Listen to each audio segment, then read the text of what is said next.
വില കൂട്ടിക്കൊണ്ട് എല്ലാ കസ്റ്റമേഴ്സിനെയും തൃപ്തിപ്പെടുത്തി നിർത്താൻ പറ്റില്ല. ഏതെങ്കിലും കമ്പനി ഉണ്ടോ 100% കസ്റ്റമർ സാറ്റിസ്ഫാക്ഷനുള്ള? നോ, ഒരു കച്ചവടക്കാരനും ഇല്ല. അതൊക്കെ അതിൻ്റെ ഭാഗമാണ്. ബിസിനസ് ചെയ്യാൻ ഇറങ്ങിയിട്ടുണ്ടോ? You are a public figure. Public figure ആണോ? ഇഷ്ടം മാത്രമല്ല, എതിർപ്പ് നേരിടേണ്ടി വരും. ഇതറിഞ്ഞുകൊണ്ട് വേണം ബിസിനസ്സിൽ ഇറങ്ങാൻ. അപ്പോൾ നമ്മൾ വില കൂട്ടുമ്പോൾ കുറച്ച് പേര് പിണങ്ങിപ്പോവും. അത് മുൻകൂട്ടി കണ്ടുകൊണ്ട് തന്നെ വേണം നമ്മൾ മുന്നോട്ട് നീങ്ങാൻ. So raise your price. പക്ഷേ വില കൂട്ടുമ്പോൾ കുറച്ച് പേര് പിണങ്ങിപ്പോകും. അതുകൊണ്ട് increase price by adding fees. Fees കൂട്ടുക. ഒരു കൺസ്ട്രക്ഷൻ കമ്പനി നടത്തുന്ന ഒരാൾ, ഇവരിപ്പോൾ എന്താ ചെയ്യുന്നത്?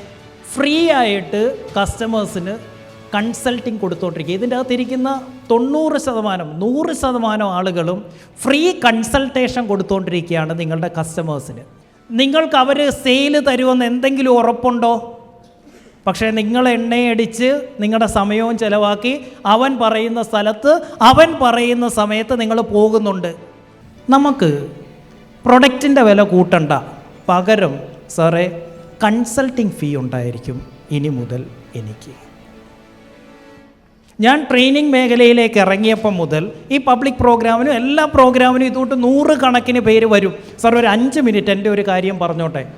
പറഞ്ഞു. ഞാൻ എത്രയും തുടങ്ങിയ ഇപ്പോൾ 2 ലക്ഷത്തിൽ നിൽക്കുന്നതെന്നറിയോ റിയാസിക്ക? ആദ്യം ഞാൻ 2000 രൂപയായിരുന്നു ഒരാളുടെ അടുത്തുനിന്ന് 4 മണിക്കൂറിന് മേടിക്കുന്നത്, വെറും 2000. പിന്നെ അത് ഞാൻ 5000 ആക്കി, 10000 ആക്കി, 25000 ആക്കി, 50 ആക്കി, 1 ആക്കി, 2 ആക്കി, ഇനി 5 ആക്കും, 10 ആക്കും. പറഞ്ഞു വരുന്നത് എന്താ? ഒരു ബിസിനസ്സുകാരൻ്റെ ഏറ്റവും വില പിടിച്ച സംഭവമാണ് നമ്മുടെ സമയം. നമ്മുടെ സെയിൽസുകാരൻ പോയി അവന് കാര്യങ്ങൾ പറഞ്ഞു കൊടുക്കുന്നു, ഫ്രീ. ഞാൻ വരണോ? കൺസൾട്ടിങ് ഫീ ഉണ്ടായിരിക്കും. സാധിക്കേ നീ ചെല്ലണോ? കൺസൾട്ടിങ് ഫീ മേടിച്ചിരിക്കണം. ചീപ്പ് കസ്റ്റമർ പറയും കൺസൾട്ടിങ് ഫീയോ? മറ്റേവൻ എന്തു പറയും? ഞാൻ തയ്യാറാണ് തരാൻ. കാരണം എന്താ? അറിവില്ലാതെ എന്തെങ്കിലും കൺസൾട്ടിങ് ഫീ തരുമ്പോഴുള്ള ഗുണം എന്താ? ഇവൻ്റെ കയ്യിൽ നിന്ന് എടുക്കണമെന്ന് ഒരു നിർബന്ധവും ഇല്ല. ഞാൻ ഫീസ് തന്നിട്ടാണ് കൺസൾട്ട് ചെയ്യുന്നത്. അപ്പം നിൻ്റെ പ്രൊഡക്റ്റ് മേടിക്കണമെന്ന് നിർബന്ധമൊന്നുമില്ല. എനിക്ക് 6 രൂപ വേണേലും മേടിക്കാം. കാശുള്ളവൻ ചിന്തിക്കുന്നത് അങ്ങനെയാണ്. കാശ് കൊടുത്തത് കൺസൾട്ട് ചെയ്താൽ പരിപാടി കഴിഞ്ഞല്ലോ. എനിക്ക് കൃത്യമായ ക്ലാരിറ്റി കിട്ടും. ഞാൻ എടുക്കുന്ന തീരുമാനം will be the right decision. അതിനവൻ പൈസ തരാൻ തയ്യാറാ.